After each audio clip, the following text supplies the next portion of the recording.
Greetings and salutations, welcome to my universe. So I just watched two videos, one by Arizo and one by my good friend Birdkeeper Toby, in which Birdkeeper Toby and Arizo both talk about what would happen if Game Freak came to them and told them, hey, you get to design a Pokemon gym for Pokemon Sun and Moon, and design it as if you were the Pokemon gym leader. And by the way, this idea was originally created by Mr. Buddy over a year ago. Birdkeeper Toby recently revived it. And this is something I want all of you in the comments to think about as well. If you could design a gym, what would you design it as? What would the theme be, as in the type theme? What kind of puzzles would it have? What Pokemon would you have? What Pokemon would the trainers in your gym have? What would your badge look like? Etc. So think about that while I tell you about my idea. And tell me your idea down in the comments. I'm really interested in this topic, actually. So the most important question, of course, is what type would it be? All but one Pokemon gym in the entire franchise is based around a single type. Though the trainers and the gym leader can have Pokemon of varying types, as long as they all have that one main type. Initially, I was thinking Ghost type, because Ghost is one of my favorite types in Pokemon. Haunter is one of my favorite Pokemon from 1st Gen. Litwick is the cutest Pokemon in my opinion, so is Phantump. Also Duskull. Having that skull, that matches the Noggin logo. But as I thought about it more and more, I came up with an even greater idea. An electric gym, based inside of a dark, neon-lit arcade. Now, I wouldn't want this gym to be early, but I also wouldn't want it to be the last gym, so I'm thinking the 7th gym. It would be based in not the main city of the game, but a later city, probably the second biggest city in the game. Maybe make it a college town so there's lots of party spots, and then the arcade. That would make sense. Being the 7th gym would mean all of the Pokemon inside it are in the mid-40s, at least if we go based on some of the games. Some games' 7th gyms have Pokemon in the 30s, but I prefer the ones in the 40s. So upon entering the gym, all of the lights are on, as are all of the arcade machines, but as soon as you walk between the two pillars, everything goes dark. Including most of the arcade machines, only a few left flickering. There's neon signs and neon paneling along the walkways. It looks really cool.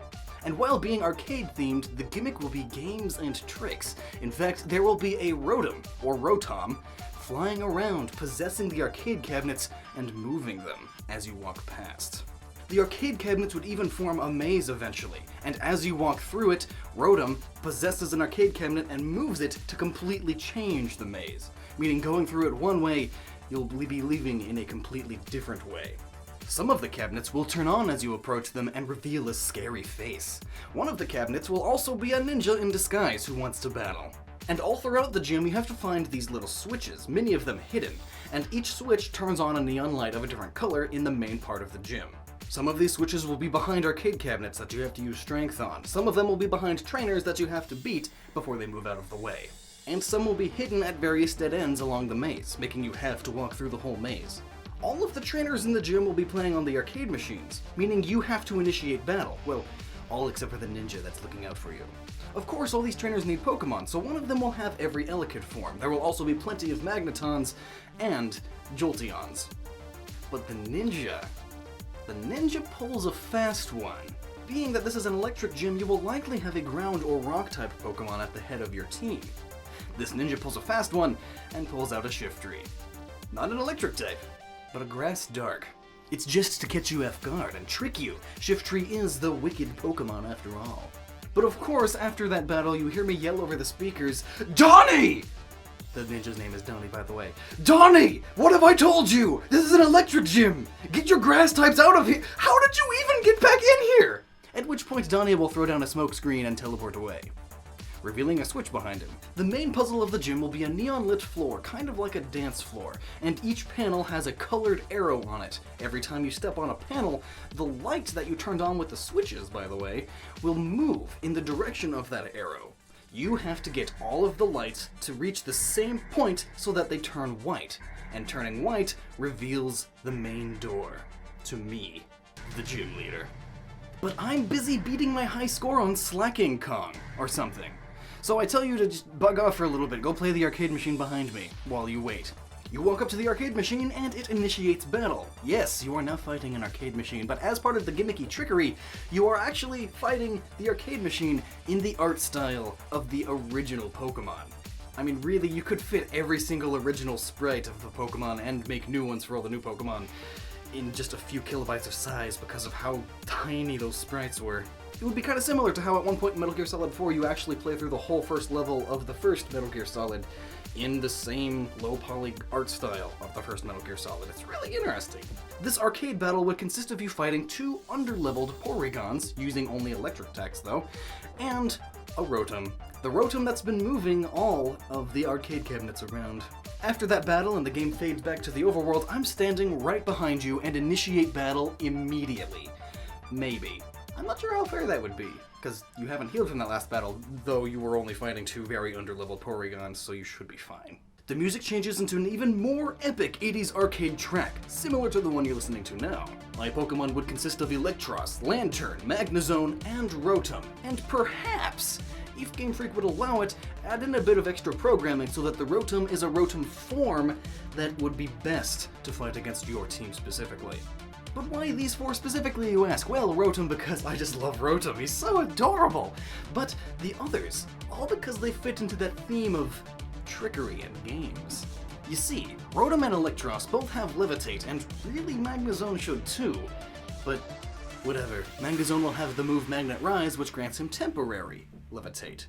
And having Levitate means that ground-type attacks, the only weakness to electric, won't do anything.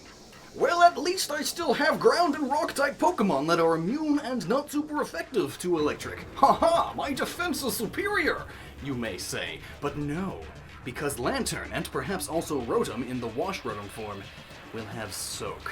If you're unaware of what Soak is, it's a move that essentially turns whatever Pokemon it hits into a water-type Pokemon. Permanently. Well, until the end of the battle, but there's no changing that. Unless it's a Ditto and it uses a Transform, but it's exceptions. So now your highly defensive rock Pokemon is a water type.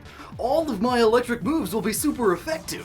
Not to mention I'll mainly be using moves that will all have a chance to paralyze you, meaning you have to deal with paralysis, and Rotom's going to be very confused right happy. And after Rotom and Lantern get their status effects on you, they will use Volt Switch, which is an attack that attacks you with an electric move and then takes them back into their Pokeball. And the next Pokemon comes out automatically, that next Pokemon being the more powerful Magnezone, or Electros. And as soon as they take out your next Pokemon, they use Volt Switch again back into a Lantern or Rotom to then soak your next Pokemon. Even if you just switch out your Pokemon, I can immediately just use Volt Switch. So all of my electric attacks will be super effective, and every time you try to take out one of the 2 Pokemon that you soak, they will simply Volt Switch back into me. Fun and games. Trickery. I want this battle to hurt. I want it to sting, to shock you even. Oh, you will need to overlevel your Pokemon to fight me, but that's all part of the game. But when you do manage to finally defeat me, I give you the Bit Badge. A badge that looks like a little pixelated lightning bolt strike. It's cute. And I will also award you with the TM Volt Switch, the move that I've based my whole team around. I tell you that it's because I love trickery, so use this move and trick out your opponents. So what do you think of my idea? I actually really like it. I mean, even if it was just the whole arcade theme, and that was it, I would be perfectly fine with that. Let me know your thoughts down below, and especially, tell me your ideas for a gym if you were a gym leader and could design the gym however you pleased. This topic is a lot of fun to think about. So until next time, stay awesome. This weapon is so weird. Like, how does it even work? That sounds like a good topic for a video. Slowpoke! Slowpoke, go! Attack!